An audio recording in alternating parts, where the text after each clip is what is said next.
Hi, and welcome to our Lymond Book Club. I'm Laura. I'm Deanne. And I'm Philippe.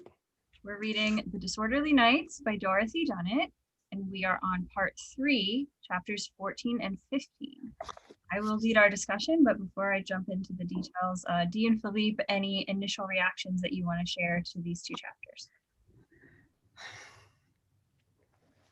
Philippa's a rock star, even though she should not have gone off without telling her mother. And Lymond. And Gabriel's horrible. Like, what else to say?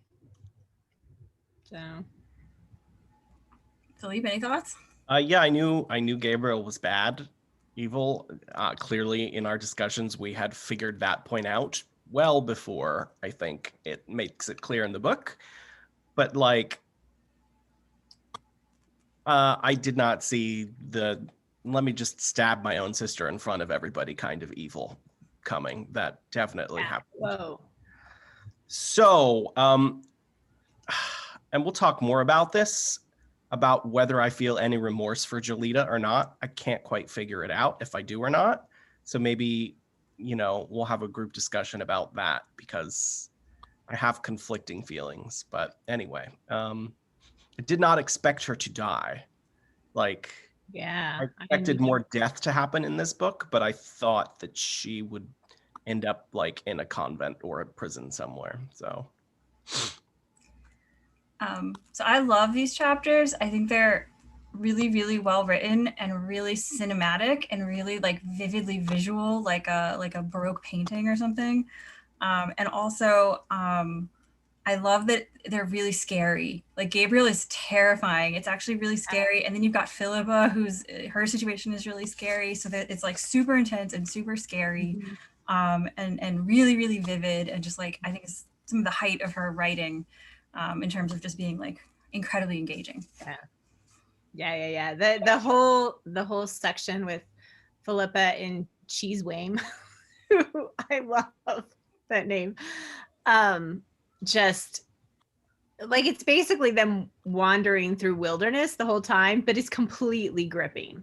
Like the whole sections, all the sections of this are just, yeah, you're completely, I mean, who knows what's going to happen to her, So I wasn't too worried about Philippa because I knew that getting the secret to Lymond was very integral to the plot. So like before she got it there, I wasn't terribly worried about her. I actually was very worried about Adam Blacklock in the chapter. I thought that he was gonna, or Jarrett. I thought one of them was gonna try and step between Gabriel and Lymond, or Gabriel and Jolita, and like face Gabriel's wrath, but that didn't happen. I was a little bit worried about Philippa because I thought maybe we were headed to some scene where like she would almost be able to tell the secret and then would like die before she could, and then that would be like another obstacle in Lymond's path or something like that. Although I still think she's gonna be around for a while. Like, but like that's just a supposition, and that's just a guess. And I think Dunnett kills characters that I really care about.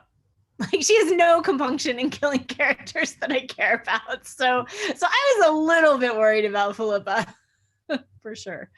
But yeah, and then when Adam Blacklock found them, there was a tiny part of me that was like, oh crap, is he gonna betray them? But I mean, he seems to be incredibly cool, so hopefully not. I think it's pretty clear at this point that he's on Lymond's side and well into the camp of St. Mary's that will back Lymond no matter what. Yeah. So I know we had some doubts about him, but we just didn't know who anybody was at that point. So yeah, I think you're right. I think he's solidly on Lymond's side, and he seems to be just a genuinely good guy, Yeah, he's to me starting to take sort of the Will Scott / Robin Stewart, although not in that way. More adult though. Yeah. I mean, he seems somewhat like capable in and of himself. And Right. yeah, I like that.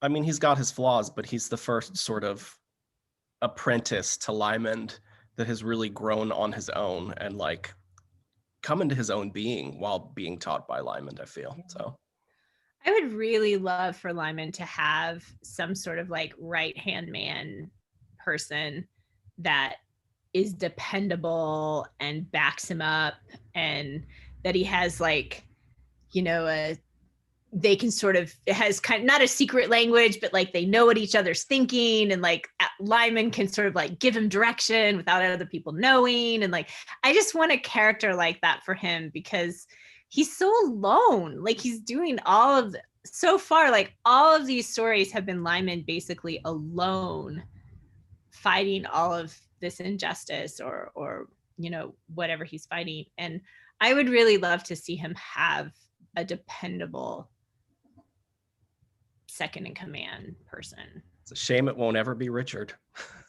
It will not ever No. be Richard. Not even close. But that No. would be great if the brothers could work together more often than not. Richard would always be misunderstanding and thinking the worst. Well, And he would just probably misunderstand directions. And like Lymond would tell him to go do one thing, and he'd be like, oh no, we should do this other thing. And then he would go do it and mess everything up. I feel like Richard has too much pride to take orders from his younger brother as well. So Yeah. And even if they tried to work together, as soon as he had to like keep something a secret, he would not be able. No way.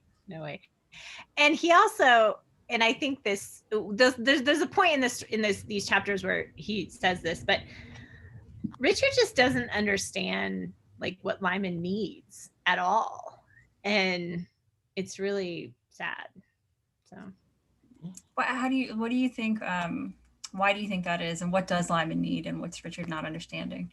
so Richard says, and Sibylla says too, which I actually think they both are not understanding this. They say at one point that Lymond needs a master, and like the sad thing about Gabriel is that like he could have been this person that Lymond needs, but he didn't end up being it. But there's sort of this implication like he still needs this like masterful person who can control him, and I just don't think that's what he needs at all. Like I think having an older father type figure who gave good advice and was wise that Lymond could come to would be wonderful, and would be something that would definitely fulfill a need in his life. But the idea that like Lymond has to be controlled is, I do not like this. It is notable that what Sibylla says is a mistress. Yeah. I think she's thinking he needs like a wife and a partner. Right. Whereas Richard is like, he just needs someone to rein him in. But I mean, I do think there's a fair argument that like he needs someone to call him on his shit, because he really does make a lot of mistakes. No, I completely agree with that. I think he needs someone to call him on his shit. And I think he needs someone who will speak the truth to him and not be afraid of his wit and his like sarcasm, and not be afraid to sort of stand in front of him and say, you're wrong. Absolutely. But I think that's really different than what Richard means. Which, yeah, I think that's more of like what Sibylla actually means. It's definitely not what Richard means. Yeah. Mhm. Yeah, I think you're right. That is what Sibylla means. But yeah, Richard just wants I feel like Richard loves his brother, but just wants him to not be trouble. Like he just doesn't want his brother to keep troubling his life. And like, I feel like Lymond is going to keep being trouble. Because he's like, I think if he sees something that's a problem, or he sees something that's wrong, he's going to try and fix it without regard to the trouble that it causes for his own life. So. Yeah, I mean, Richard is a simpler man, and we know like what he cares about is like his home, his family, his crops, his animals. Like Lymond always gets into things that are just frankly like beyond Richard's comprehension, and he wishes that Lymond would stop. Okay, so let's dive in. All right, so we start with the axe falls. And in our first section, we have Philippa's thought process as she's on her way to Scotland, having run away from home, and she's reevaluating her opinion of Lymond. And then she and Cheesewame are heading to Scotland to reveal the secret. But we find out that the tinker, who had been waiting at Flaw Valleys for his opportunity, has followed them, so they're in danger. Thoughts on I love this little bit on 509 where she says, after mature reflection on information received from the wisdom of her enroaching years. She's 13. She's 13, had reached the conclusion that she had made a false judgment. I'm like, look at you, so mature in your. There's actually a whole bunch of years. She finally realizes. Yeah. There's a whole bunch of this in these two chapters of people kind of going like, maybe I was wrong. Reevaluating their opinions of Gabriel. Yeah. But I do like that she goes in and she's like, he was not Philippa's friend. She had made that clear. And to be fair, he had respected it. And so then she kind of goes into this like, okay, he treated my feelings as valid, and here's how, and all of that. Yeah. I think also it's notable that there's this thing about how he actually had curtailed his visits to Kate, which is kind of sad because Kate really likes him and she's basically his only friend. But because he didn't want to hurt Philippa, knowing how much she hates him, he stayed away. Aww. Unless he absolutely had to. Yeah. There's also a nice bit that gets you to care about Cheesewame, where she makes this joke about she's got a blister on her bottom. Let's sing a song. A rude one would be nice. And they sing together. And it's this line about him, because Cheesewame Henderson was a simple man as well as a nice one, they sang. So I feel like just this one little bit gets you invested in him so that when he gets stabbed, you're like really worried about him too, not just about Philippa. Well, also there was that whole section about him like trying to not like he kind of tried to make this effort to sway her from doing this, but then when he realized that she was going to go off on her own anyway, he's like, okay, I'll go with you. So you do get a sense that like he knows this is a disaster and a really bad decision, but he just wants to protect her. So he's going to go with her, which I wrote. So on 510, there's this bit about her being wrong. But then he said, she's giving her thought process about this secret. It says, a year ago this month on his deathbed, Sir Thomas Erskine had given her a message for Lymond, blah, blah, blah, blah. It was his right to have it, da, da, da. Lion-hearted, her tremors braced with virtue. Philippa trotted on. And I wrote off to the side, tell your mother. like why her thought process was I'm going to run away from home and do this on my own as opposed to I'm going to tell my mother what I know. It makes perfect sense. She feels like this was her mistake and she has to fix it. And she has to fix it. Right. She thinks she's older than she is. Clearly, she thinks she's like a mature, young adult at this point. I can do it. Yep. Yeah, but really, like, tell Kate. She will fix it. Always tell your mother. Seriously. Yeah. There's also this line at the bottom of 509. It says, it had suddenly struck her firmly and deeply in her shamefully flat chest so that her heart thumped, blah, blah, blah. And that shamefully flat chest thing is just like such a weird, I feel like it's the same trope as we get in Twilight where like the hot girl is always like, oh, I'm so ugly. No one likes me. And I guess it's here also to highlight like the contrast between her and Jolita and how young she is and how she's not attractive. But I don't know, it's a weird trope. I just felt like I would mention it's a weird trope.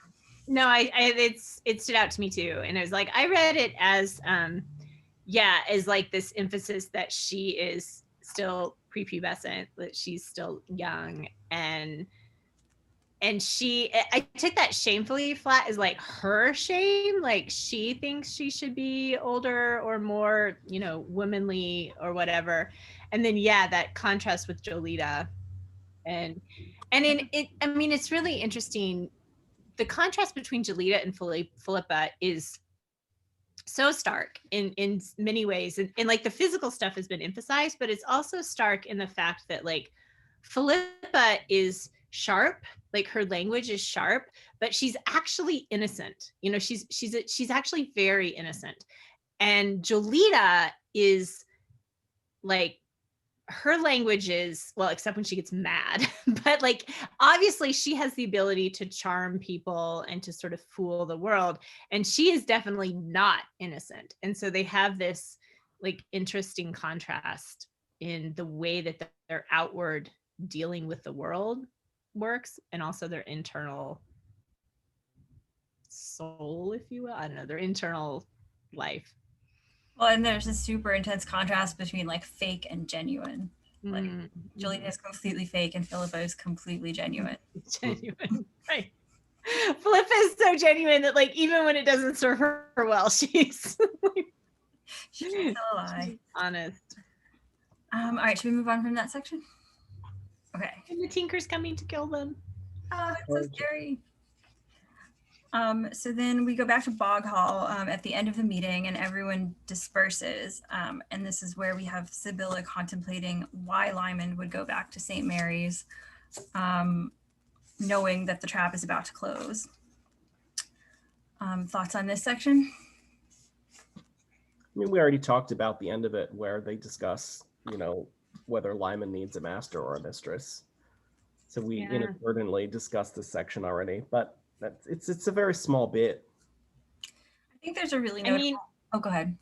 Well, part of what caught my eye here was that Francis, first of all, is being referred to as Francis in the middle of this section, but it says, it's always possible, you know, that he may overreach himself, Francis had said calmly when he's talking to Sibylla. And then he says, although I can't expose Jolita for what she is, she may expose herself. And just this idea that he's, in some ways, depending on perhaps his ability to manipulate these people into doing, like, being their own downfall.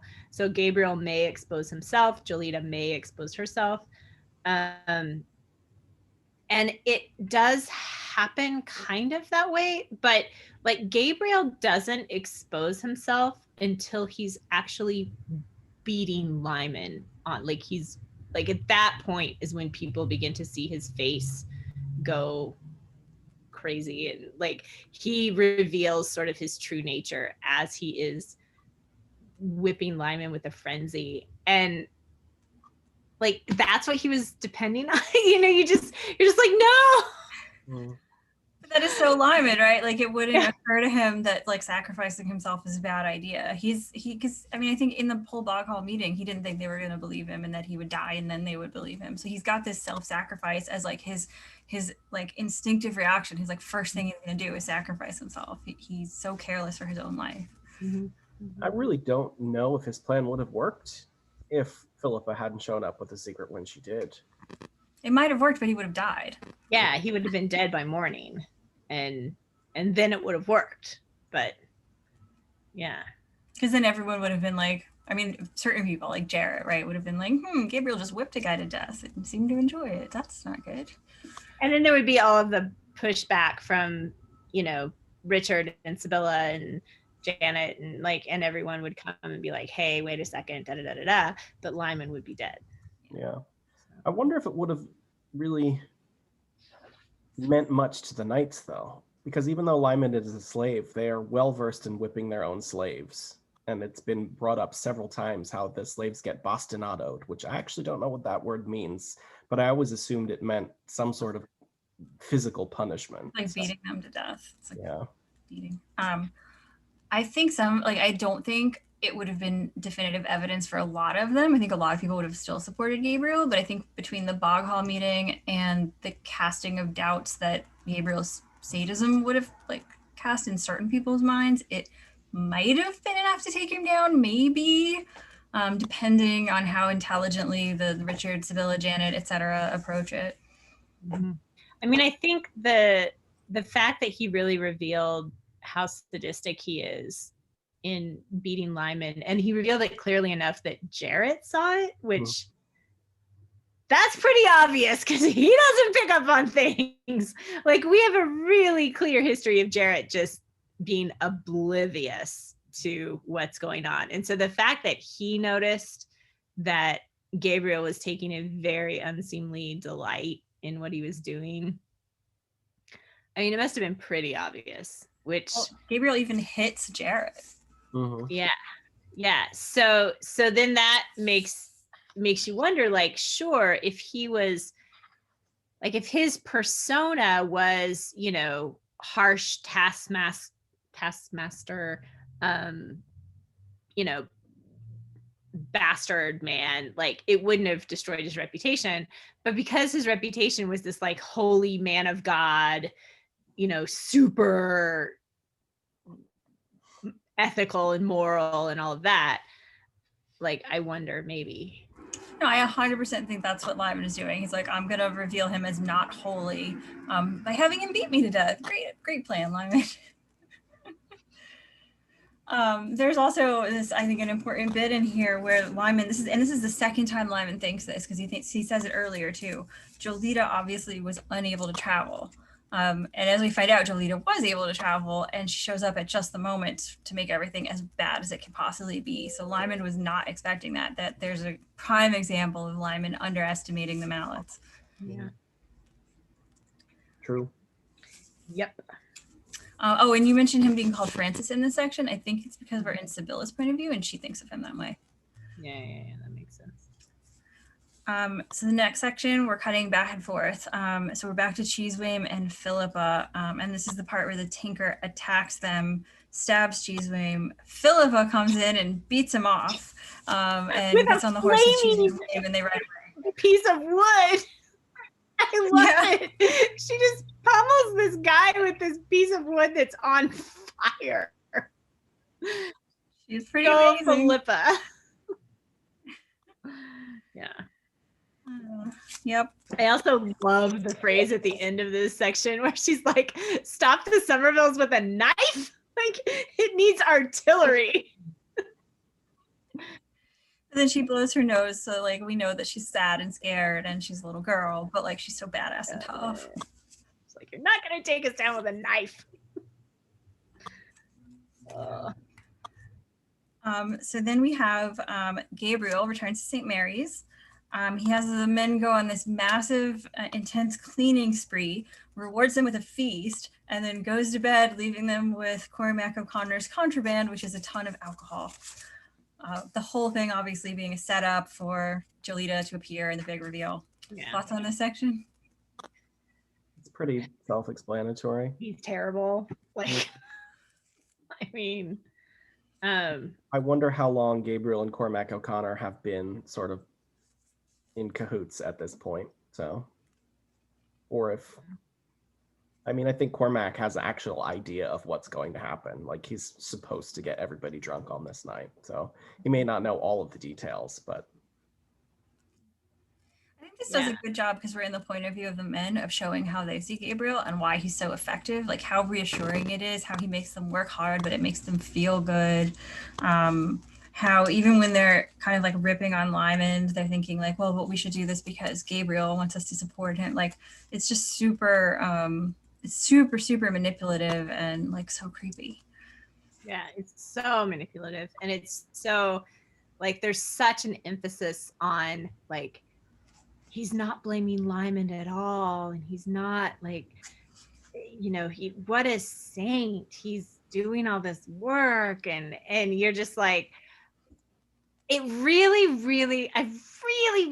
want to know like what Gabriel is saying word for word, because I just want to see like how he's manipulating these men into thinking all these things. And we get a little bit of his speeches and stuff, but you just know that he's saying all of these asides that are like hidden digs at Lymond, where on the surface they're complimentary, but the subtext is that Lymond is horrible and irresponsible, and you know, he's doing his best, and you know, all that.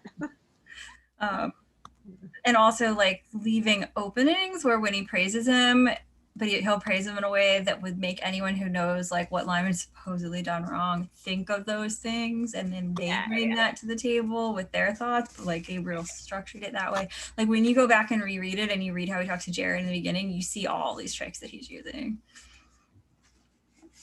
So then we have this really, really long section, which is where Gabriel gets up after 90 minutes, which you sort of, the implication is that he'd been sleeping and he wakes up from the noise, but actually he's just been waiting the whole time for them to get drunk enough.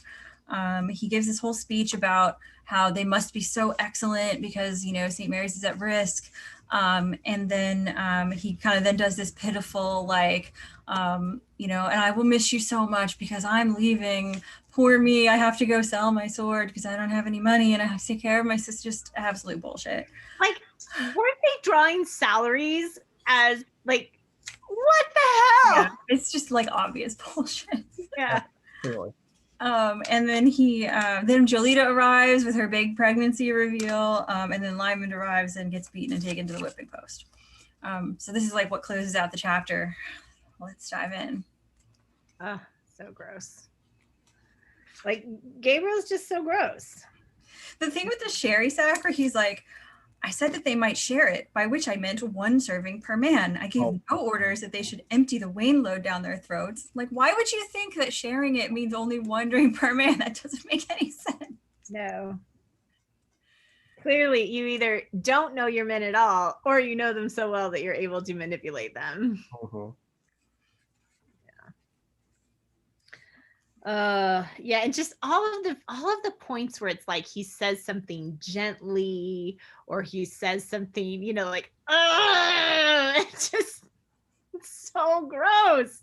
And it just referring to them as like children, aren't they, you know? And he's just got this paternalistic, patronizing,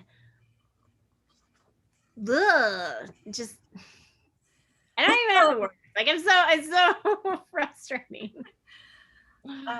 He does this thing on 520 where he's telling them that he's going to leave. His clear eyes surveying them from his magnificent height, and like a schoolboy passed his fingers through his badly cut golden hair. And he's like playing up his vulnerability like a schoolboy, and my hair's cut bad because I'm so poor. And this is where he says he's going to have to leave. And it's just like, it's so fake. It's so fake. And it's the same thing Jolita does, playing up this like vulnerability that isn't there. Yeah. Also, and also he does this like, my needs are nothing. They shouldn't concern you. I'm like, I'm gonna go with God. Like, God's not gonna desert me. Implication like you're deserting me, you know. But don't worry about me. Yeah. My needs are nothing. And just. Well, but also, if my troubles need not concern you, why did you just tell us? Exactly. Right, if you were genuinely humble, you wouldn't have played up for me. You would have just quietly left. Yeah. And not let anyone know. Exactly. Yeah. Perhaps one day I shall find a company to match this. It's just when Jolita shows up, we get her white kitten's teeth sparkled. Which is also like, they're both genuinely scary in this. And then she does that moment where she sees Lymond and she's like, it's Francis Crawford, kill him for me. Which is almost the same thing Margaret Lennox says when she sees him in the first book, by the way. Yeah. Yuck. Yeah, and it's interesting. One thing I want to do in reading, when I reread this book, which obviously I will, but one thing I want to do is look closer at this scene and just take a little bit closer look at Jarrett and his just his journey through this scene, because I think we've said before that it's going to take something horrific to knock Gabriel off his pedestal in Jarrett's eyes, and surely this is the thing. Like, surely.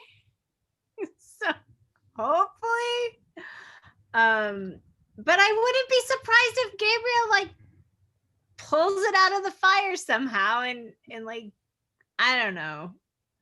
I don't think he can, but maybe he can, and Jarrett will be still defending him. I mean, you definitely get kind of throughout this chapter and the next these little moments of Jarrett questioning and thinking about Lymond in a more positive way. He's the one that discovers that Lymond could have escaped at any time. Mm-hmm. So I think that's a huge part of it. So It's like he actually stayed here and took this beating for what reason? And he understands the reasoning behind it because he sees the ugliness on Gabriel's face when he's beating Lymond. It's not just that he's beating Lymond, it's that he's enjoying it. So he does say that he doesn't think that Lymond could have escaped during the beating because he was surrounded by people. Like he could have just slipped out of the manacles, but he wouldn't have actually gotten away. But it's the whole fact that he knew ahead of time. And they knew ahead of time he was going to get beaten. Yeah. Like I think he puts together that this is one of those moments where Lymond is being very self-sacrificial. And then you would ask yourself, what purpose is this serving? And I think Jarrett is, if he hasn't figured it out, he's very close to it. So but I think also it's Jarrett. Like he's gonna misinterpret stuff or be like, well, Lymond's being manipulative too, or whatever. Yeah. Jarrett.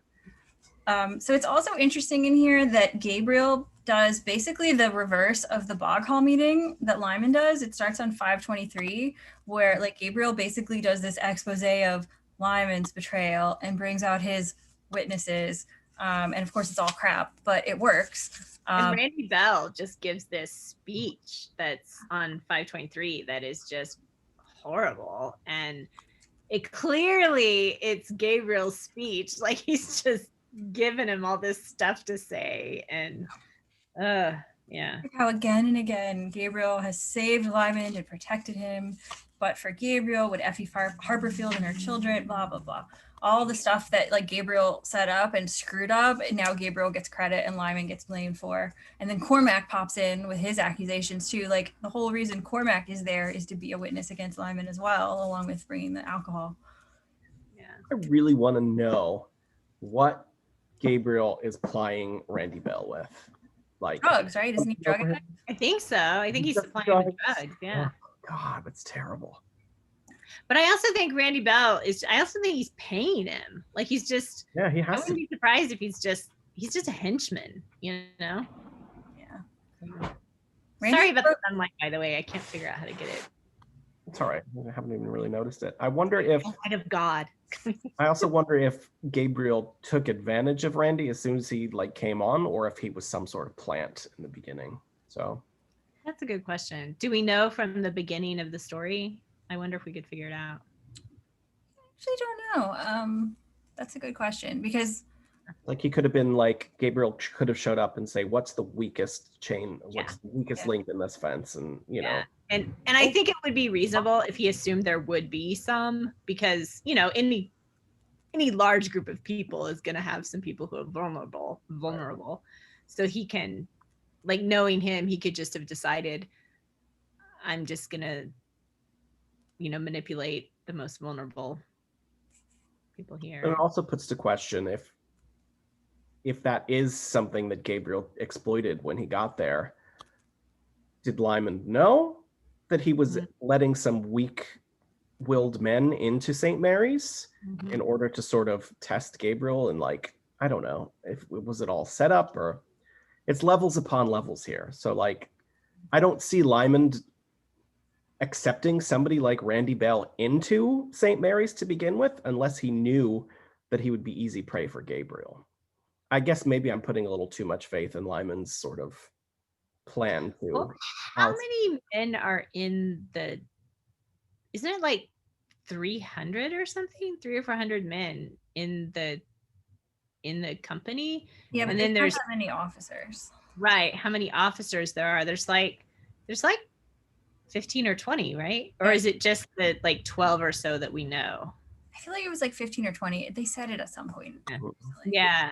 So the odds that somebody of like questionable morals, and, you know, weaknesses would be in there is, I think, pretty high.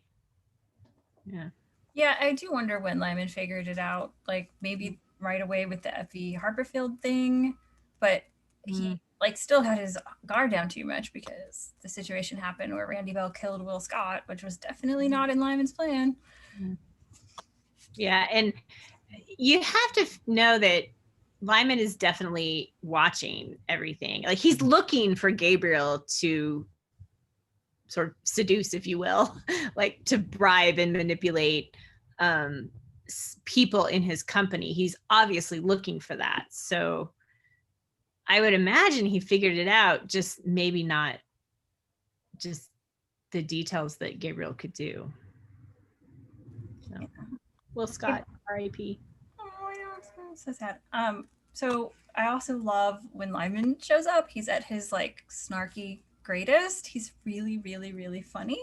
So I feel like I will just highlight some of my favorite lines and feel free to do the same. The first thing he shows up, because they've just cleaned everything, and he says, looking around the policies, I can see that either Gabriel or the Saint Esprit is a past master at housework. Which is like making fun of the line that Randy just said about all the great work we've been doing is Graham Mallett's doing, not Lymond's. Graham Mallett's aided by God. And then Lymond's making a joke about how God helped clean the house. I just love that when he first appears, it's like it says a lazy voice, cool and familiar from behind. And I just love that, like this voice from behind that just comes, it's him. Very calm, you know? But it's very typical. Like he wears this mask of the lazy voice. It's a mask, we know.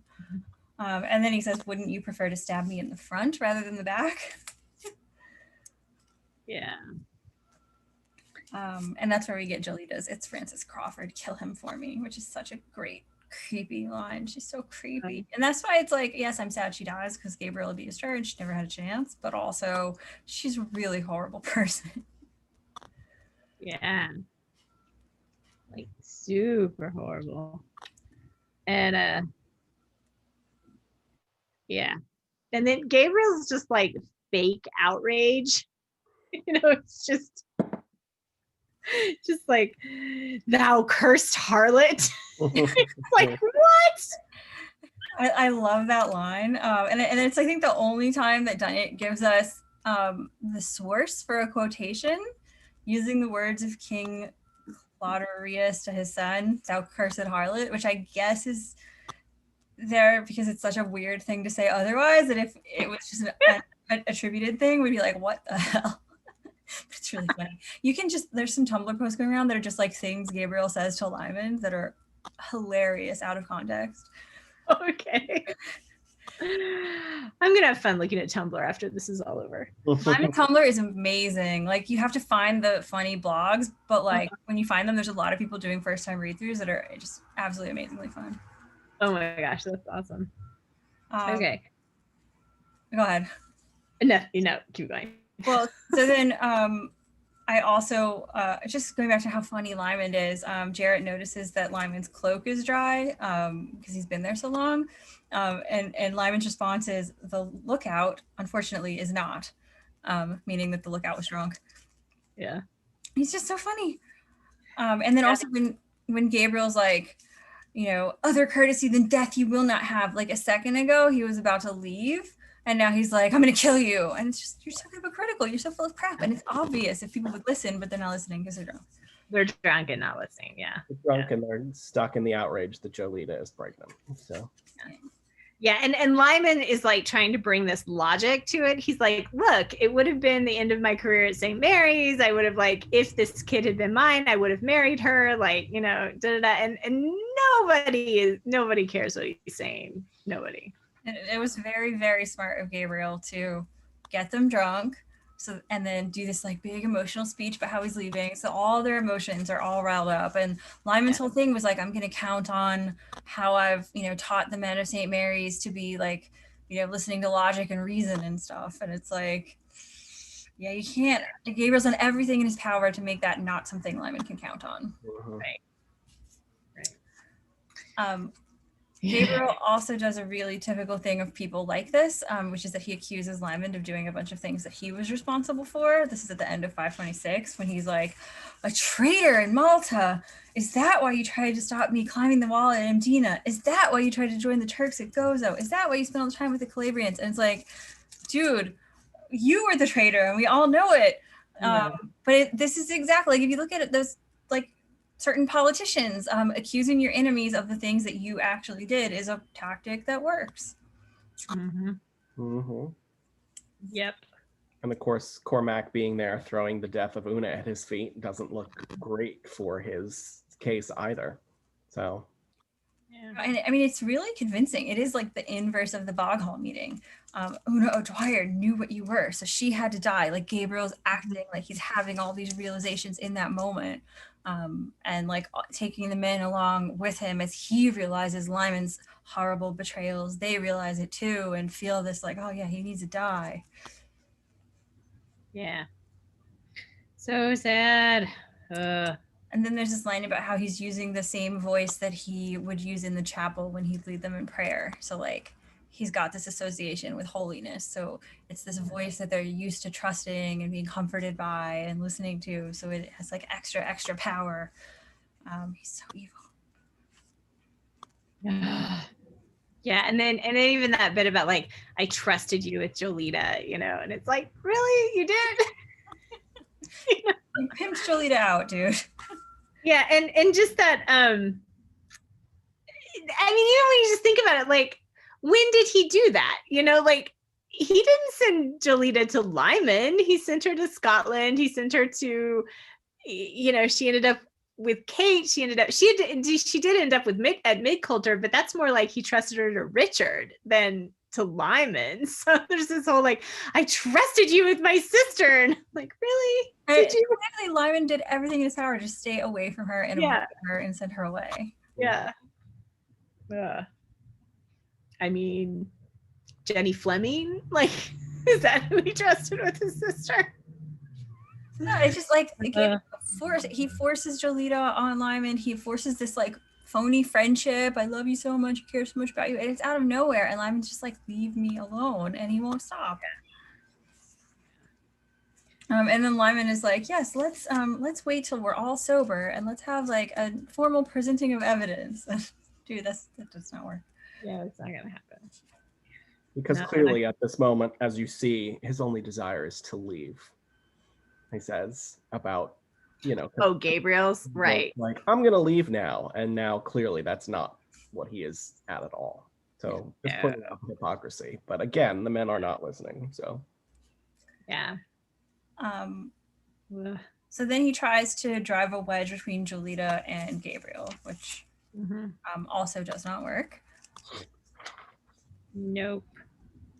And you get the sense that it might have worked like on Jolita's part, but Graham just doesn't let it work, basically.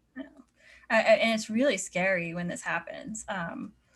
Because we're told Lymond fighting with all the arts he possessed. And then at once the big golden knight showed his mastery, showed that Lymond had been right to be afraid. And then that's where he pulls Jolita toward him and says, like, they're trying to drive you away from me. It won't work. I'll always believe in you.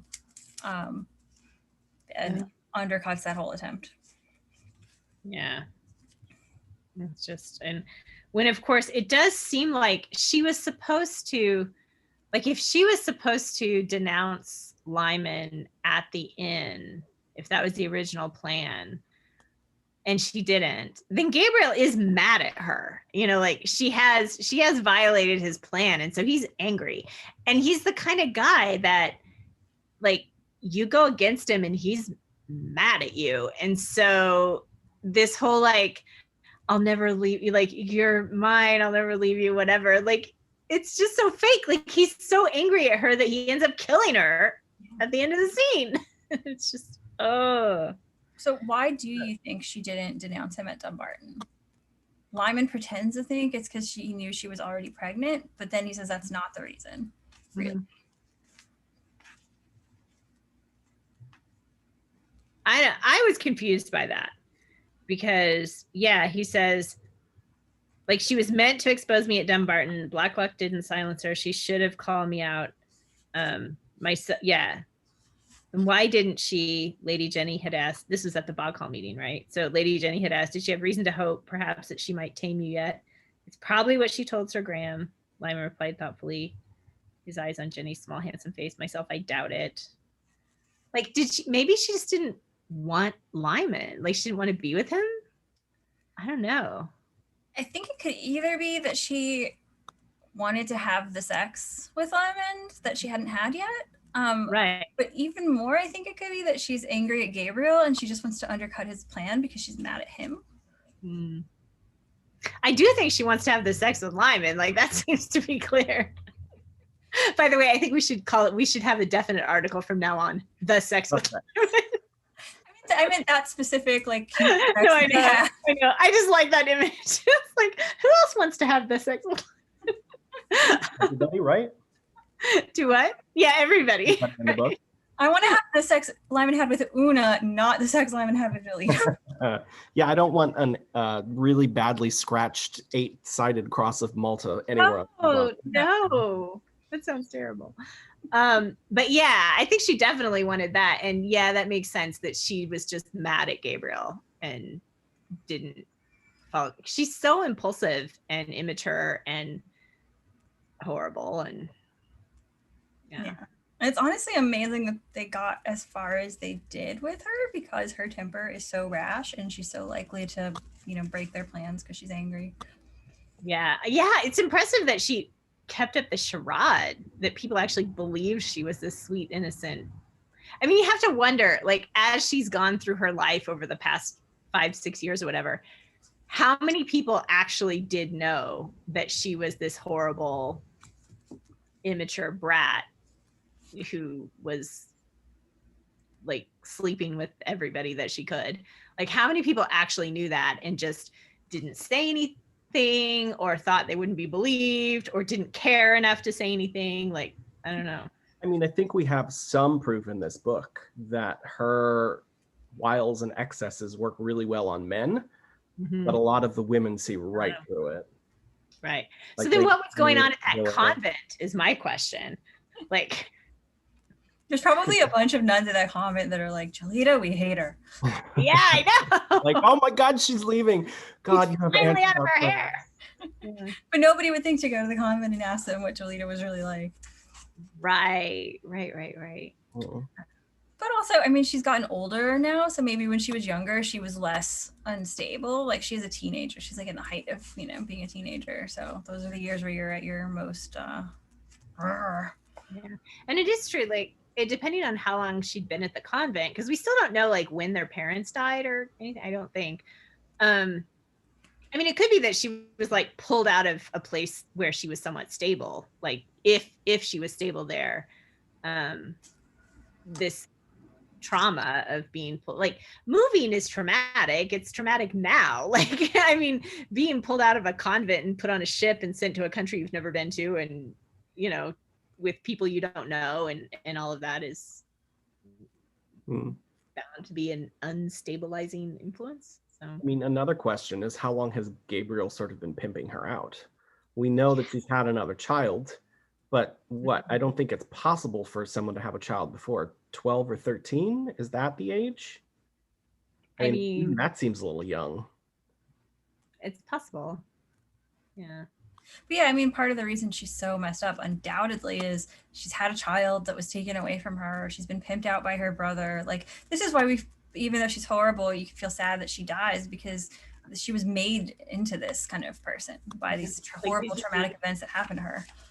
As much as we don't like the actions that she takes, like, did she ever have a chance to be anyone other than what she becomes? Like, was it even possible for her to, with the influences and the way that Graham has treated her, is it even reasonable to expect for her to have become someone who's honorable and kind and all of that? Like, I don't know. Yeah, I don't think there was any way for her to escape her circumstances. So like, it does feel like she's a victim, but because she's so horrible, I can't feel completely bad about it. Yeah. It's like, I can sort of see why people have a problem now with Robin Stewart, in that, you feel like he was a victim, but like, oh, but all these horrible things he did. But like, I actually had sympathy for him and felt like he was a really tragic character. And like, there's no tragedy about Jolita. Like, I don't know. You don't ever see anything human in terms of like compassion for others, or even just like you know, the kind of loneliness and the longing for like someone to help make him better that Robin had. Like she has no longing to be better. She has no compassion for anyone else. Mm-hmm. Yeah.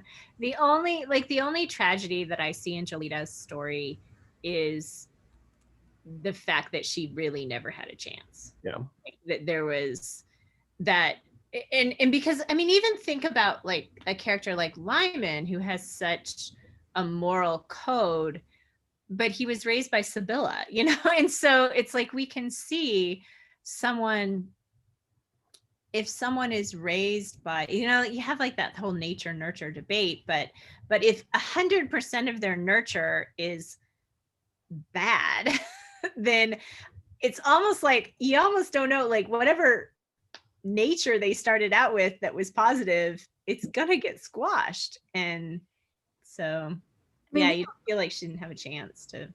we don't know what the convent was like. Maybe there were kind, nurturing figures there that she ignored, but also maybe they were just like horrible and abusive there too. Yeah.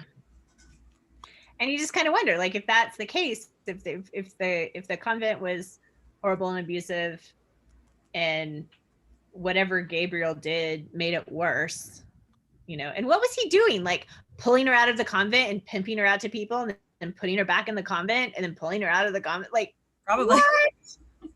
Oh my gosh. Anyway. Would she have been, I mean, I don't know how convents in the 1500s work, but wouldn't she have been ejected from the convent when they found out she was pregnant? Did she hide it the whole time she was No, because that was a place girls went to have babies. Oh, like okay. Girls who got pregnant outside of wedlock would like go to a convent for have babies. So that's a common trope in stories. Like it happens all the time. Yeah. I don't know how much it happened in real life, but in stories it happens all the time. I'm just thinking of the whole, like, you go to a convent to become a nun, and like the whole fact of being too. completely destroy, you know, your vows of being a nun. So yeah. I get the sense that and I don't know the history behind it, but that going to a convent was also just something a girl could do as like a temporary educational thing without the intention of her becoming a nun. Right. Like Eloise, Lymond's younger sister, was in a convent, but she wasn't going to become a nun. She was just like being educated there. Yeah. You don't have to be like a novice or a prospective nun to be at a convent as a girl. And adult women can do it too. Like you could just go to a convent for 6 months and live in quiet space and sort of have like a recovery or a meditation retreat. And in fact, you can do it today. My sister's done it for like a week. Like you can just go to a convent here in the States and spend a week living in like a quiet, secluded life and then go home. Like it's apparently highly recommended if you want to get away from the world. So also we get a lot from Jarrett's point of view here, and I think we start to see some changes happening in Jarrett, although Jarrett is probably unaware of them because he's Jarrett. But first off, Gabriel keeps trying to get them to give Lymond back his sword, which Lymond has thrown away in order to make this not a life and death fight. And Jarrett like keeps trying to stop them from killing Lymond, and he actually shouts, "You can't lead St. Mary's dead or outlawed. We should present this man to just for justice to deal with." So he's the one saying, like, don't just murder him. We need to take him to justice. In the midst of this frenzy. Now he's also one of the only sober ones, so that's part of the reason, but he's like, and it's rare because it's Jarrett and we know how he gets when he's angry, but he is a voice of reason in this moment. And then he has this moment of eye contact with Lymond, which is like a callback to that moment in Tripoli where they met each other's eyes and had this human connection. And it's where Jarrett hesitated and in that second caught a half smile incredibly as Lymond's blue eyes rested on him for a moment and a fractional shrug of the shoulders as if he accepted with resignation the foolishness of man. So again, Lymond is looking to Jarrett in this moment of like, I might be about to get killed, so I have this like connection with Jarrett specifically, which I just think is super interesting because again, I think Lymond like really, really likes Jarrett and has this memory of, you know, them as these young men and Lymond before his life went to hell and he was so traumatized, as like Jarrett as his friend. Yeah, I underline that too. And then there's the bit on the next page where he explicitly is remembering Tripoli and he's saying, you know, that so he looked as he uttered it like a man who had won a contest and not lost it. And there was about him in all his viciousness, his waywardness, his insolence, an aspect of sheer blistering courage that caught Jarrett by the throat. And just this idea that Jarrett was just stunned by Lymond's response. It recalled other times to him where he'd risked his life in that underground hell in Tripoli. And then it goes on to say that Lymond, he had this highly specialized form of resistance that taught them a few things embarrassingly that even at St. Mary's they had yet to learn. And so just this image of Lymond like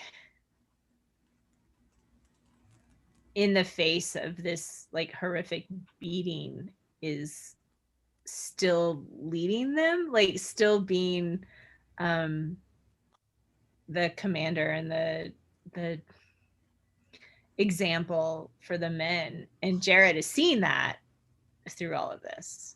So whether the drunk men are or not, but Jarrett has this admiration for Lymond that you see here, which is super interesting because it's dangerous, because we know how Jarrett gets when he admires someone. But also really sweet, and actually kind of parallels the scene with Philippa earlier, where she's reassessing all her opinions of Lymond and like looking back at what he's done and was like, oh, when he hit me, he was saving my life. And then Jarrett's again thinking the same thing, like, oh, when he did this, he was so great. Mm-hmm. Yeah, that does bring up a point. Like, I really hope that Jarrett doesn't move from Gabriel to Lymond in his obsessive, like, because that could end in disaster. Like, he just needs to have some like measured respect for someone. I do think though, basically every character in the series either falls in love with Lymond or wants to kill him. There are no middle ground. Maybe Tom Erskine was kind of middle ground. Yeah, there we go. So then Lymond is very clever here too. It's like the whole folktale of like, don't do to me the thing that is my actual escape route. He's like, oh, Jarrett, no, don't put me on the whipping post. That's a terrible idea. Wink, wink. Yeah. Which we find out later he set up specifically to end up there.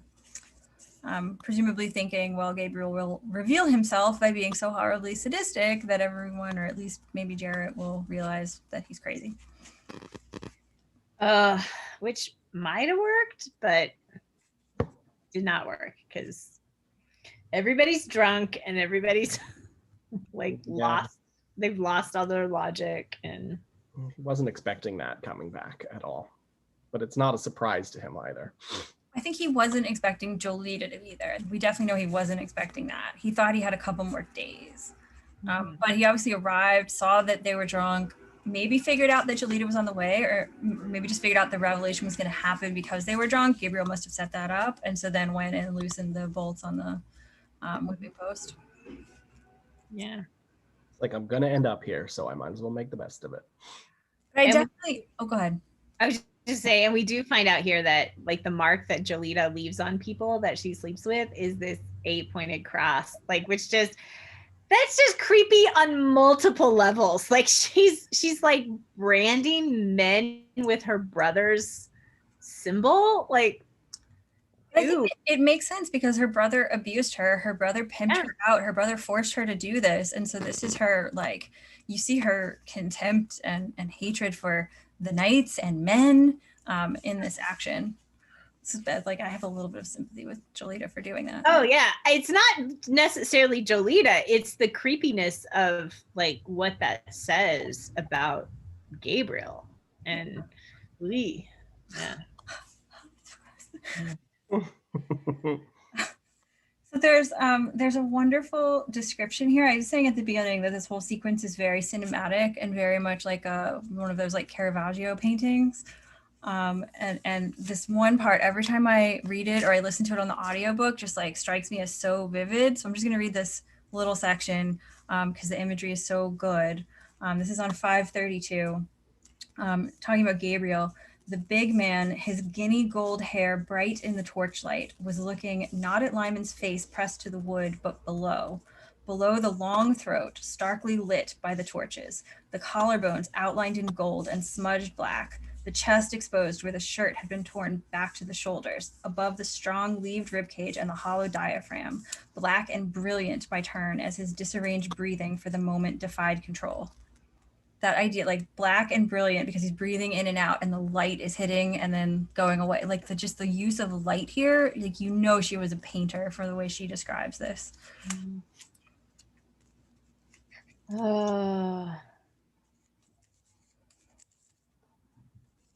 Also, speaking of Gabriel being terrifying, this moment where something made Graham Mallet's gentle face change in the torchlight, made him draw himself up as he seldom did to his great height. And he's so creepy when he draws himself up to his great height. And this is where he grabs the whip. Let us taste this lewd elegance, this hauteur, this Olympian irony now.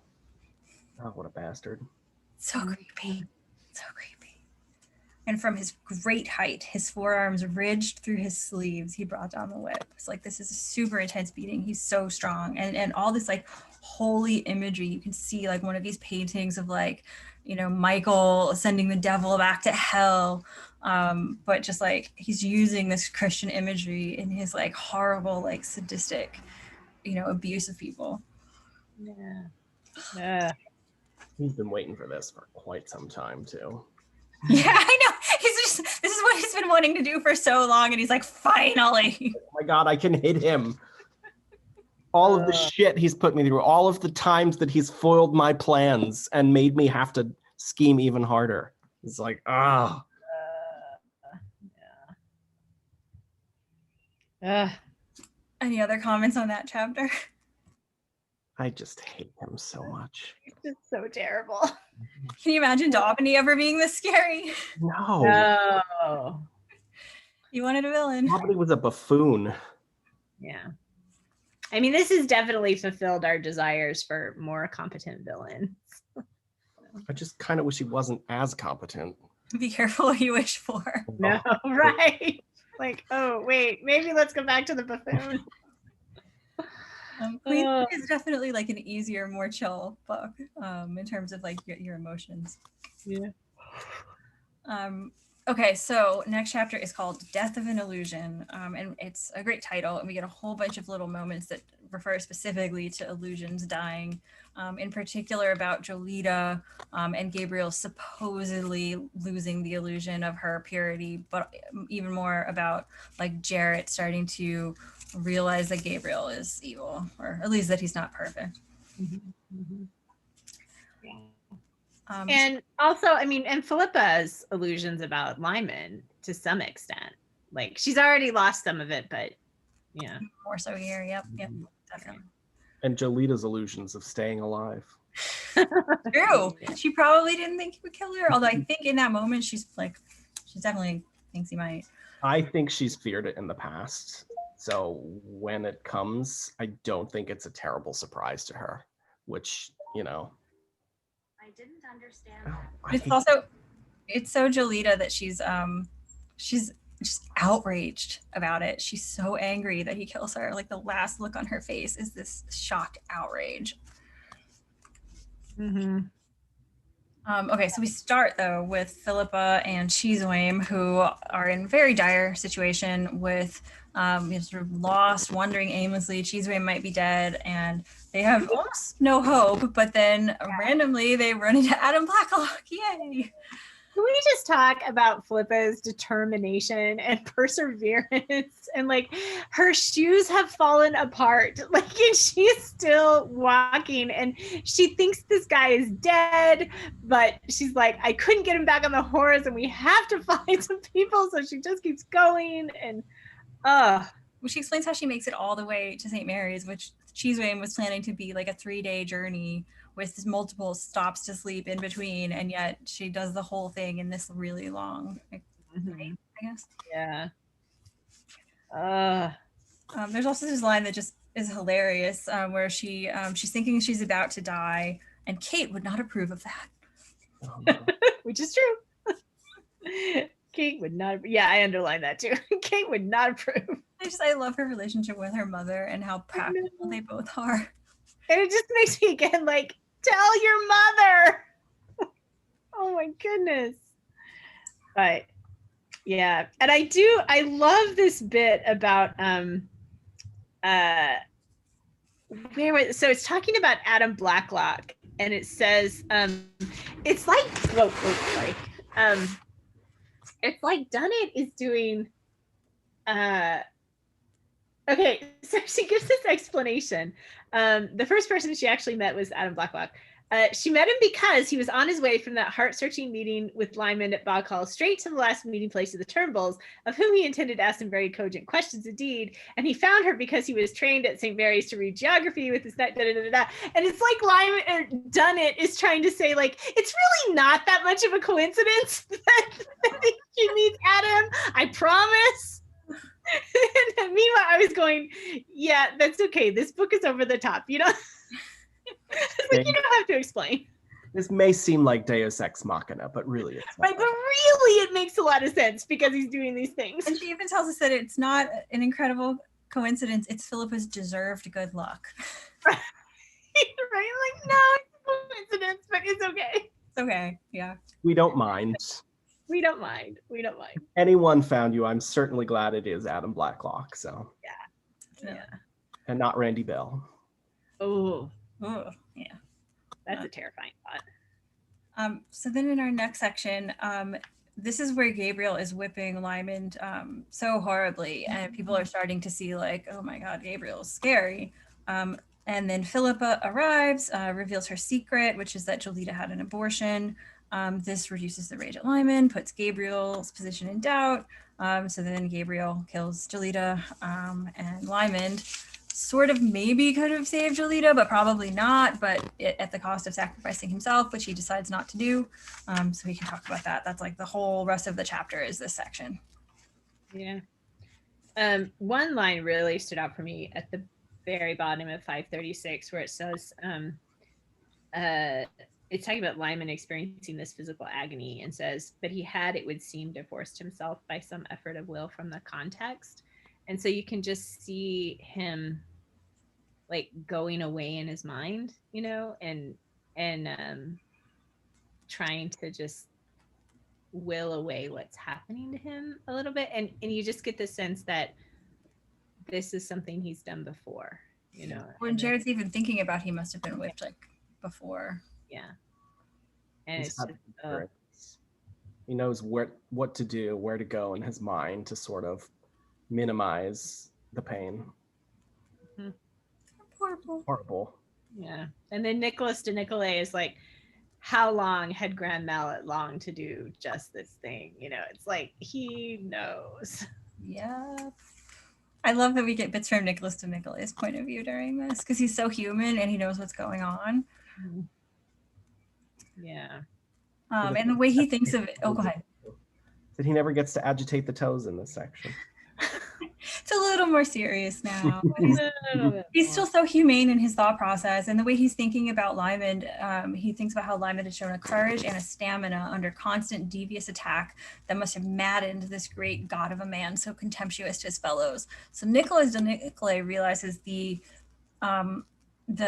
accomplishment of what Lymond has done, which no one else ever seems to realize, so maybe Sibylla. That Lymond actually worked really hard and went through a lot to get to this point. And just that that maddened this great god of a man so contemptuous of his fellows, and just I think that that's such a good, just very simple description of Gabriel, because it's like the thing about Lymond that makes him so mad is that he sort of violates Gabriel's ideas of who everyone else is in relation to him. Like, he's amazing, he's the best, everyone else is sort of lesser and all of that, and so everyone else is easily manipulated and he has the power to do whatever.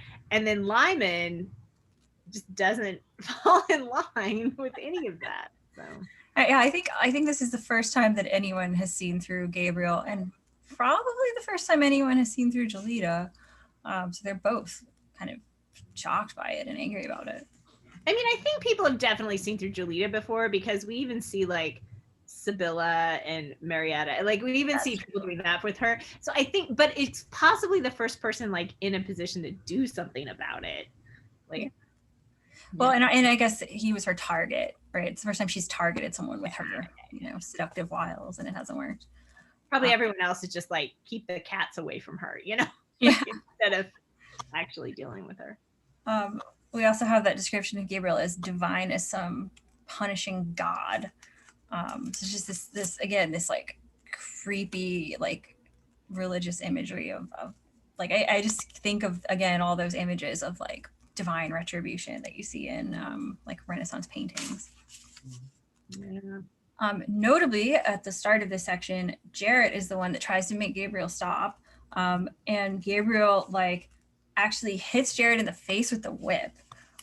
So Jarrett, who from up until this point will support Gabriel in anything he does and be like, well, he's justified, and has been super manipulated by Gabriel into specifically believing that Gabriel is justified in hurting Lymond because Gabriel's manipulated him into hating Lymond. Still, Jarrett has enough humanity and capability to see through what's happening to actually be like, this needs to stop, you're going to kill him, and tries to stop it. So finally Jarrett thinks for himself a little bit. Yay, Jarrett.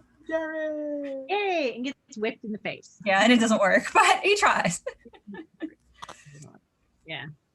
That's pretty much when Jolita, that's pretty much when Philippa arrives to the scene. And it works. Philippa's tactics work because she is known to hate Lymond, and so by revealing that Jolita had an abortion, everybody's like, well, Philippa hates Lymond. She wouldn't be showing up saying this unless it was true. Yeah. There's also this moment where Gabriel, it describes his fine face all suffused. And if you remember back to those moments in Malta, there were 2 times when Gabriel's face turned red, and he like tried to play it off as embarrassment. But Dee, you said, I think it's rage, and you're right. Like his face turns red when he's enraged. Yeah. It's like he's just mad that he's not getting his way, and they're stopping him from, like, he's just got this ecstasy of beating Lymond, and they're stopping him, and he's mad about it. Like, ugh. He's super, super sadistic. Mm-hmm. And again, this image of like the religious, righteous vengeance or whatever, the central superb figure of Gabriel, all powerful, unflagging, avenging his wrongs. He's so scary. He's not like a real person. He's an actual supervillain, but I love it. Yeah. Really. So then when Philippa, go ahead, were you gonna say something? No, I was just gonna say that Nicholas, that bit where Nicholas like unchains Lymond and is just like talking to him in French really fast, and it's just like, this is the secret that she knew. And you get a sense that Nicholas is just like processing the whole scene super fast and knows what's going on better than maybe in. Yeah, and kind. Not Paris's stupid affair, which is pretty stupid. Which is good. That's why I'm like, it doesn't matter. Let's make it. It was a red herring. Anyway, so I also like that when Philippa's secret is revealed, and Gabriel instantly realizes that this puts him in doubt. He steps back and he stammers, "What have I done? Jarrett, oh God, it is a spreading evil. I think its spores have entered us all." Trying to see everybody went crazy. It wasn't just me, and it must be Lymond's evil infecting us. Like, it's just such crap. Oh my gosh.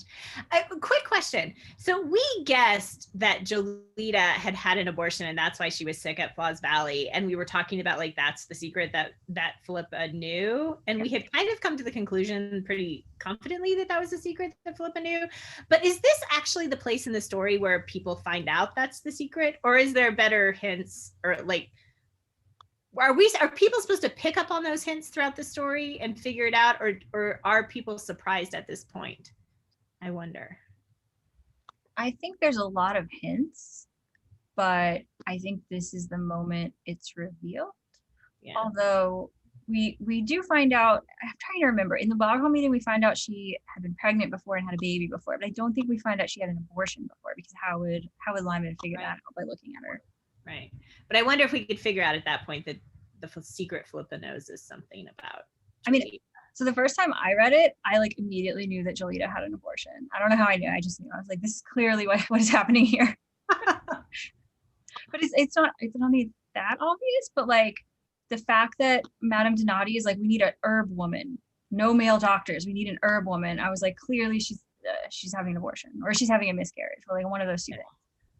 Yeah. I didn't pick up on that, but it was later. I think there was enough clues later, but because it feels like the scene is written as this big reveal, which it is to the characters. Like it's this big reveal to all the characters. But I'm just wondering if it's also supposed to be a big reveal to the reader. I think there's probably a certain percentage of readers that don't know until this point, but the Philippes of the world probably figured it out earlier. Yeah, I mean, definitely pick up on the fact that she had been pregnant and had a child before. I was actually thinking it was a miscarriage on the boat. I didn't realize it was an abortion, but everything else that goes along with it, that she's been promiscuous, that she's had a baby before, should have been picked up on before, I think. Yeah, I mean, although I think maybe, if I was reading it really fast, the way that I normally would, I wonder how much I would have picked up on, just if I was like, oh, what's going to happen? And, read it like that. I don't know. Maybe. I mean, I hope nobody is at this point is surprised that Gabriel and Jolita are awful people, but. Oh, no. No. I would hope they're not even surprised at the meeting at Bog Hall. Like, hopefully people have picked up on it before that too. Yeah. I wasn't sure at what point I should stop pretending not to know that Gabriel was evil, but like you guys were so sure at a certain point that I was like, okay, I can just stop pretending now. No, he's terrible. Okay, so Lymond, even though he's been horribly beaten, he picks up quite quickly that what's about to happen is that Gabriel's only play is to cast off Jolita. And he also he flat out says that Gabriel's been pimping for the woman all along, and notably he calls her woman, not a girl. Mm-hmm. Yeah. And then he has that moment with Philippa where he tells her, don't build up another false image. I may be the picturesque sufferer now, but when I have the whip hold, I shall behave quite as crudely or worse. I have no pretty faults, only sometimes a purpose. And I love where he says, if you, she's like, I should have told you before, you don't mind. And she's just astounded that he's not mad at her. And he says, if you had told me before, you might not have decided to have me for a friend.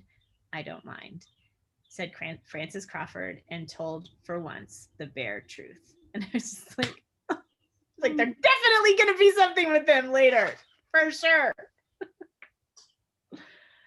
But boy, howdy, she's got to grow up. Like this. Like, oh my gosh. 13 skip like 6 years before the next book. Like, yeah. Anyway. So then we have also these, like I said, these references to the end of an illusion. And one of the ones is this idea that as Gabriel is looking at Jolita, it says, none of Gabriel's brothers in arms wish to intrude on this, his pitiless disillusionment. As if like Gabriel's really disillusioned by Jolita. Obviously he's not, but he's pretending. Yeah. Yeah. Oh, go ahead. Yeah, the pure and lovely Jolita, lodestone of Gabriel's life, was as wanton, self-willed, and careless as a young animal. What he had worshipped was defiled. It's like, really? I mean, also like the gender politics of this whole thing are so horrifying. And I don't think that Dunnett is being horrifying. She's describing a world that is horrifying. But this idea that Jolita was pure and good because she'd never had sex, but now that she's had sex, she's defiled and ruined and all this animalistic. Yeah, it's like she's the same exact person she was. And admittedly, she's a horrible person, but the fact that she had sex does not actually change who she is as a human being. Yeah, exactly. And nor does it change, like there's this idea of sort of perceived value versus inherent value. Like her inherent value is not changed at all. Like she is exactly the same person. the horrible petty person that she is, but like that hasn't changed, but her perceived value has radically changed. And it's such a this is a conversation for another day, but that idea of inherent versus perceived value, especially for women throughout history, has been so horrible. So yeah. So there's another one of these amazing images here. This is shorter than the one I read before.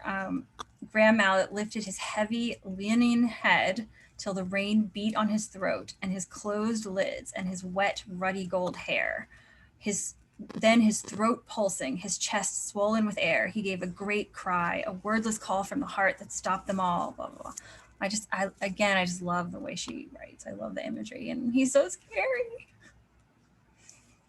Is Graham and Jolita's coloring like always described as sort of strawberry blonde, like reddish blonde, ruddy, apricot? Like is all the language about their, because we always have this like blonde golden imagery around him, but often it's tinged with red or like images of red. And Lymond isn't. He's like also blonde, but he's sort of like cool and almost icy or blue or like that kind of language. I find that sort of interesting. Oh, it's great. Because I think the red is a little bit like creepy evil. Yeah. And the gold is really important because it's like this holy saintly color.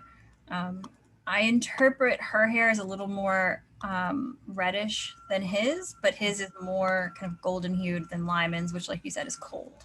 Yeah. It's interesting. I mean, when you think about red and just like the slight implication of red, is it passion? Is it anger? Is it, all of the blood of those he's murdered? Blood of those he's murdered is stained in hair. Fire of his rage. Yeah. Yes. So even though this is a short chapter, I knew we'd have a lot to talk about because it's so rich. So there's a couple of things in here that are callbacks to earlier in the book, I think. One of them is where he says, "I would have given you my heart to eat," which I think is a callback to when Kate was thinking, "I would give you my soul in a blackberry pie and the knife to cut it with." But obviously, like, hers was a pure good thought, and his is evil bullshit, more evil bullshit. And not even true. Because he's like, "I'd give you my heart to eat and you repay me in filth." And it's just a line he's saying. It's a performance for other people. Whereas Kate's was like a genuine, first of all, she didn't say it. It was a thought that she had and didn't say out loud. And it was genuine. And yeah, he's just trying to save face. He knows he has to cast her off now because she's useless to him. He can't pimp her out anymore. Yeah. There's another callback, I think, which is where Gabriel says to her, "You are untouchable. No man here would presume to interfere between us." And she says, "One man would," which I think is a author's reference to way earlier where Gabriel was talking about righteously killing the Turks. And he says something like, "No man could do more." And then Lymond says something like, "Well, one man wouldn't do as much," meaning that Christ wouldn't be going around murdering his enemies. Yeah. Yeah. I mean, if we're doing sort of like Christ Lymond connections, allusions, like that's not surprising, No, I mean, the Lymond position is super Christ-like in this. He's like semi on a cross getting, tortured and beaten. Right. Like, so even though we have Gabriel with all this religious imagery, it's like, oh, but the real, like, genuine one is Lymond with his religious imagery, where he's the suffering martyr. Yeah, which I think is such an interesting look at, and I think we've talked about this before in this book, is I'm so fascinated by the differences between like authentic faith and performative faith, and that Gabriel's faith is 100% performative. He leaves his door open so that people can see him pray. He's giving these, speeches and stuff, and they're just completely performances. And yet Lymond's, like, while we wouldn't really say he has a faith that he talks about at all, he certainly lives out his actions is self-sacrificial and is like all of those things that you would want someone to be: honorable, self-sacrifice. Like his first thought is to sacrifice himself, you know, which is incredibly Christ-like. You know, so when we do our why everyone who likes Lymond needs to watch The Untamed, we need to talk about how Lymond and Wei Wuxian both immediately, their first thought is, I will sacrifice myself because I don't matter. No one will miss me. everybody should watch The Untamed. It's so good. It's truth. So then we get Jolita talking about, like, I think she's trying to get Lymond to save her in her creepy way. So she starts talking about the sex that they had and how she enjoyed the kinky parts of it. And she says, I would let him whip me, Graham. It is great sport in Francis Crawford's yoke. Which this book is so fucked up, you guys. I love it. Yeah. And then she's laughing, and I'm guessing it's pretty hysterical laughter. Like she's just, I think she's kind of lost it, you know, and is just grabbing. She's legitimately terrified. Mm-hmm. Yeah. And I mean, Adam Blacklock says that. He's like, she's crazed. She'll drive him to attack her, which is, yeah. So she knows he's going to attack her. Mm-hmm. Yeah. So then we have Jarrett staring like a man in a nightmare at the vanishing figure of his dream, which in this case is Jolita, but it's kind of also starting to be Gabriel, which is another reference to the title of the chapter, Death of an Illusion. Mm-hmm. Yeah. And then again, so this is where we have the Gabriel illusion in question. This is at the bottom of 542, where the men had they seen Gabriel's face when, whip in hand, he stood back and looked at Lymond prone on the ground. Jarrett had seen that look too. Mm-hmm. So like Lymond wasn't entirely wrong that by setting up this self-sacrifice situation, he could reveal to the people watching and at least cast doubt about Gabriel, so that when then his, you know, people that he told the full story to come with their revelations, that doubt would already be there, that, oh yeah, you know, it makes sense. Yeah, but the only reason he survives is because Philippa shows up, you know. Yeah, he literally would have just let himself die there. Mm-hmm.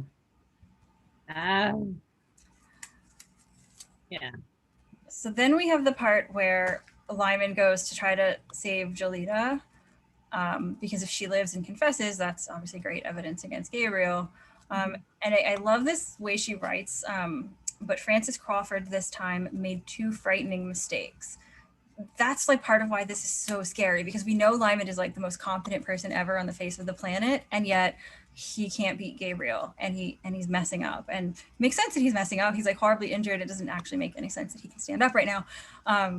But like as a reader, this terrifies me that like Lymond can't defeat this guy and Gabriel gets the best of him in this scenario. Yeah. And I mean, I think it also harkens back to his talking to his mom about how like, well, Gabriel may expose himself, Jolita may expose herself, you know, and it's like he doesn't have the ability to manipulate the situation to force Gabriel to do anything or to force Jolita to do anything. And so he's hoping that he can make them reveal themselves, which they have, but it was like he wasn't able to do that just through skill alone and just through his own. And so yeah, I agree, like he could fail, and he does fail in this way in some, so yeah. So what do you guys think about this, the choice that Lymond makes in this moment to leap out of the way and let Gabriel stab Jolita and not die himself? I know a lot of people, God, I hate phrasing things the right way. People probably think he's trying to save his own life instead of sacrificing it for Jolita. But I almost see it as if he can prove to the men of St. Mary's that Gabriel runs his sister through, like that's going to show them how awful of a person he is. You know, but they're just going to believe that he was trying to kill Lymond and accidentally kill Jolita. Yeah, that's what he's going to say. Like me personally, I think I'm totally fine with him jumping out the way and get like no problem whatsoever. Like definitely save yourself.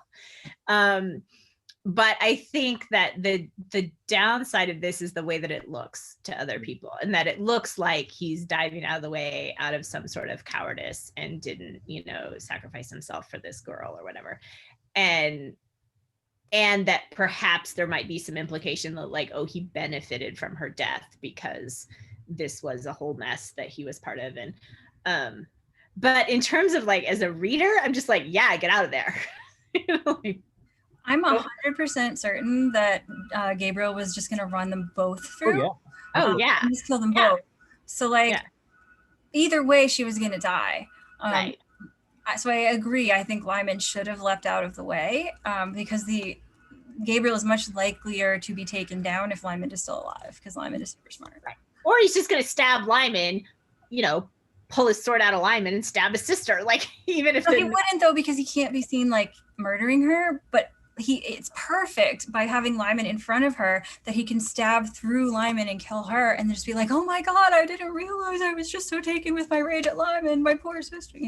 I'm sure there's enough people that were close enough to see what actually happened, though. I don't know. Yeah, but when you tell the story, like, who's just gonna be like, "Oh, he was trying to kill Lymond. Lymond is a coward who leapt out of the way, and poor Jolita took the brunt." There's also the fact that, like, like, I'm sure Lymond is beating himself up. Like, I as a reader am not, but like, Jolita was super pregnant. Like, the baby dies too. Was there anything he could have done to save her and save this baby? But like, from the way it's set up, there really isn't. Especially because he's so horribly injured, he can barely do anything. Yeah. I mean, the main thing he should not have done is he should not have gone up there at all. Right. And I mean, when you look at that line, it's like Jarrett, so on 543, it says, like, as Lymond hesitated, his eyes on Jolita, motionless on top landing, her back pressed into the rail, blah, blah, blah. Jarrett moved swiftly forward. "I'll take her down." "You fool, he'll kill her first," said Lymond, and took the stairs at a limping run, Jarrett behind him. So clearly, like, all he's thinking is, I can try and protect her, even though that's a huge mistake to go up there. But like, how is his brain? His brain is not functioning that top. No way. No, not like like a minute ago he was like, "Is that my blood or is that? Oh, that's rain." Like, not in his right mind. Yeah, no way. And then I think this reference on 544 to the decision that he made. We've been talking about like, what was this decision that he made, and so then it says, Lymond left it pitifully late. The vital decision, the last turning in the road he had chosen 13 months before, alone in Dragout's quiet tent. He could live on to fight Gabriel at the cost of this perverted child's life, at the cost of throwing away all that Philippa had risked her life for. Or he could die and trust that Jolita would live under Jarrett's strong arm. So we get a sense of like what that decision was that he made. Clearly it was about taking Gabriel down. But I'm not quite sure, like, why does ducking out of the way cost all that Philippa had risked her life for? Like, it costs Jolita being able to give evidence against Gabriel.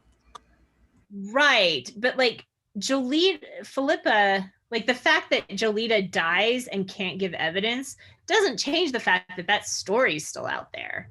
And Philippa succeeded in telling the story and will continue to succeed in telling like what Trotty, what's her name, died for and all of that. So, but all that proves is that Jolita was bad. It doesn't prove that Gabriel was bad. Right. Oh, right. Jolita had talked and been like, "It's not my fault. Gabriel pimped me out." Then it would be evidence against. It would be like really damning evidence against Gabriel. Right. Okay. Yeah. The thing is, like, there's no chance for Jolita to live either way unless Lymond hadn't gone up there at all and let someone who could actually stand up straight go up there. Mm-hmm. But then again, like, if Jarrett went up there, maybe Gabriel would have killed him. So yeah. And then there's the line, "Either way, Gabriel had proved himself master indeed." Call back to the Richard saying Lymond needs a master, not this kind of master. Yeah. But Gabriel really did like beat him and outthink him here. Mm-hmm. And and the men all think this is like they're disgusted with his choice to do this. So Yeah. But like, you know, I'm totally with him. Like, it's really pointless to die. And I'm actually surprised that he didn't choose to die. I mean, obviously we wouldn't have series. But like, it even says he left it pitifully late. Like he is the kind of person that would sacrifice himself to try to save even a Jolita. But I think he knows that Gabriel's just going to kill both of them. Like, it's not going to save her anyway. It's pointless. Yeah. Yeah. Yeah. So when Jolita dies, it's this, again, incredibly vivid, horrible imagery, which I'm not going to read a lot of because it's so disturbing. It makes me want to throw up. But there's a couple parts that are less nauseating, that are kind of really just amazing writing. The idea of her hands spread rigid like shining flesh-eating plants before her. What a description. And then the look of surprised fury, terrifying in its malevolence, that's on her face when Jarrett turns over her body, which tells us everything about what she was thinking in that moment. She's just absolutely furious that he dared to kill her. And then I love the callback to the way that Gabriel described Lymond in the end of the previous chapter, where Lymond is passed out unconscious. And it's the unconscious huddle in the dark rain-swept courtyard that contained the lewd elegance, the auteur, the Olympian irony of Francis Crawford. Which is a great contrast because he's just this beaten up huddle now.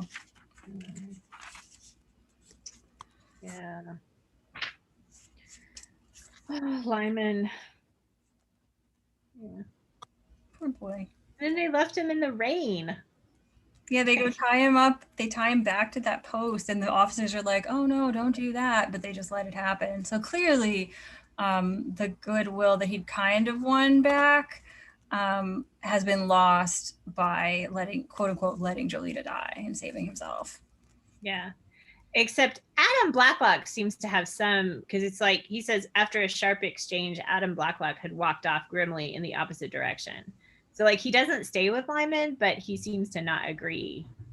Well, yeah, but Adam's one of the ones who was at Bog Hall, so he knows what's going on. Oh yeah, right. I think he's one of the few that reads the situation correctly. It's like there wasn't much Lymond could have done at this point. So right. Yeah.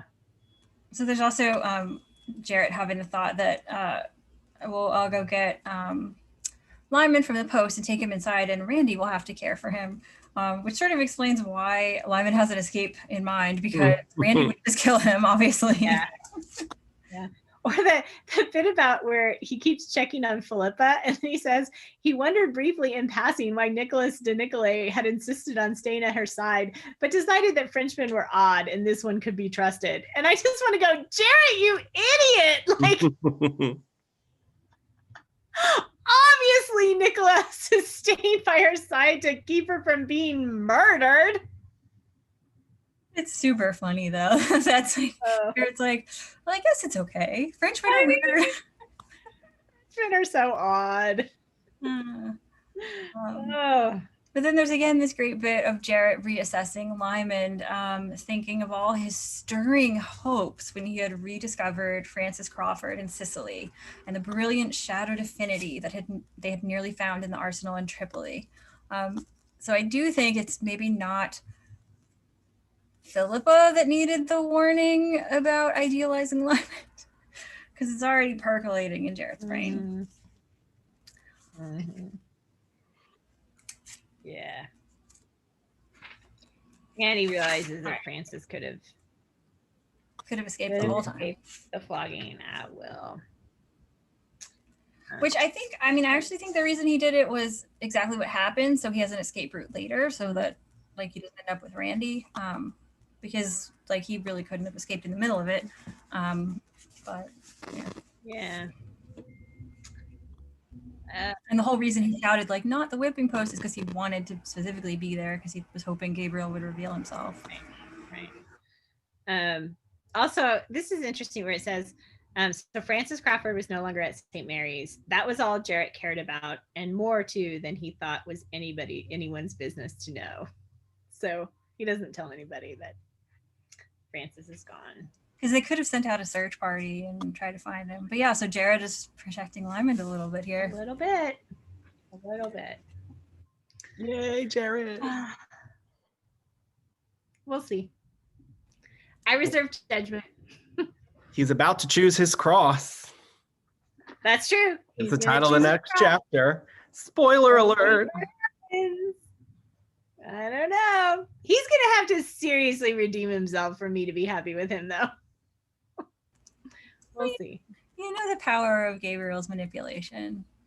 And Jarrett is very, very susceptible. Mm-hmm. Yeah.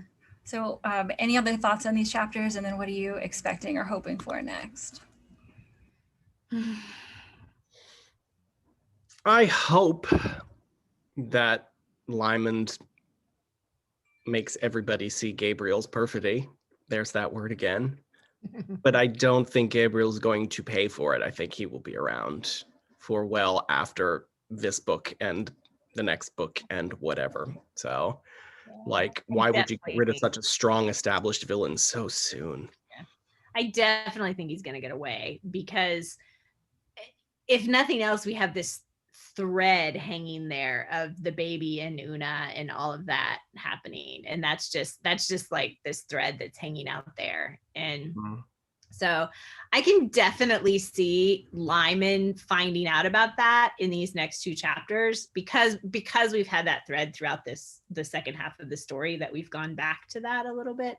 So I can see Lymond finding out about it like right at the end, and then I think that sets us up for whatever's coming next. The next adventure.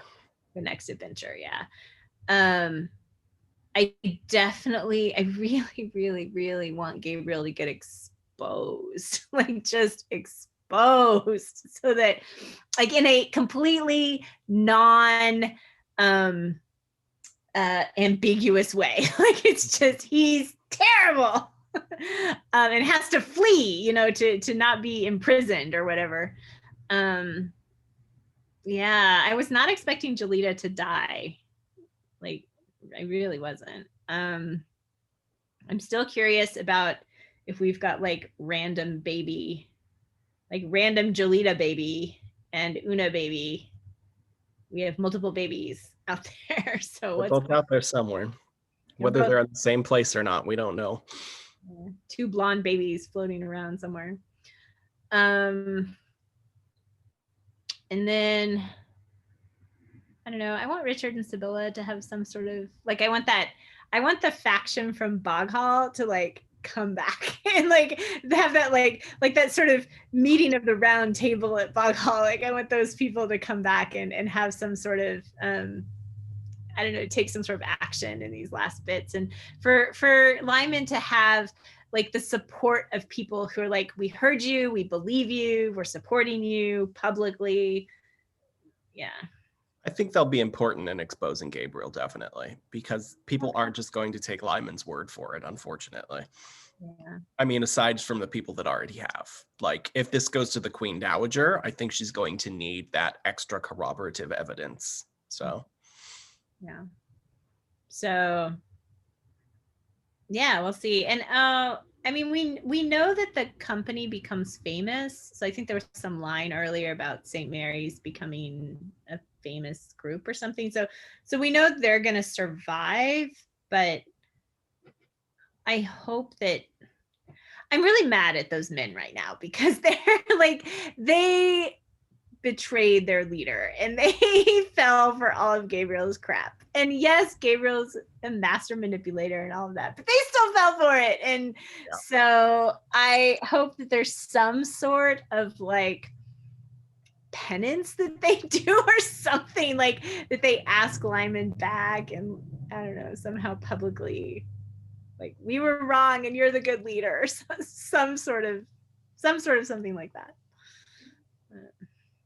We'll see. I mean, we don't actually know that they become famous under Lymond. There's this whole thing about the Queen Dowager sending them away under a different leader. Oh, yeah, that's true. That would be sad. But the whole thing of St. Mary's was like a trap for Gabriel anyway. I mean, I think he would have done it anyway for like his own sake, but like the way he did it was as a trap for Gabriel. Yeah. Yeah. I hope he does like have all these men that he can lead, and be young baby that he is.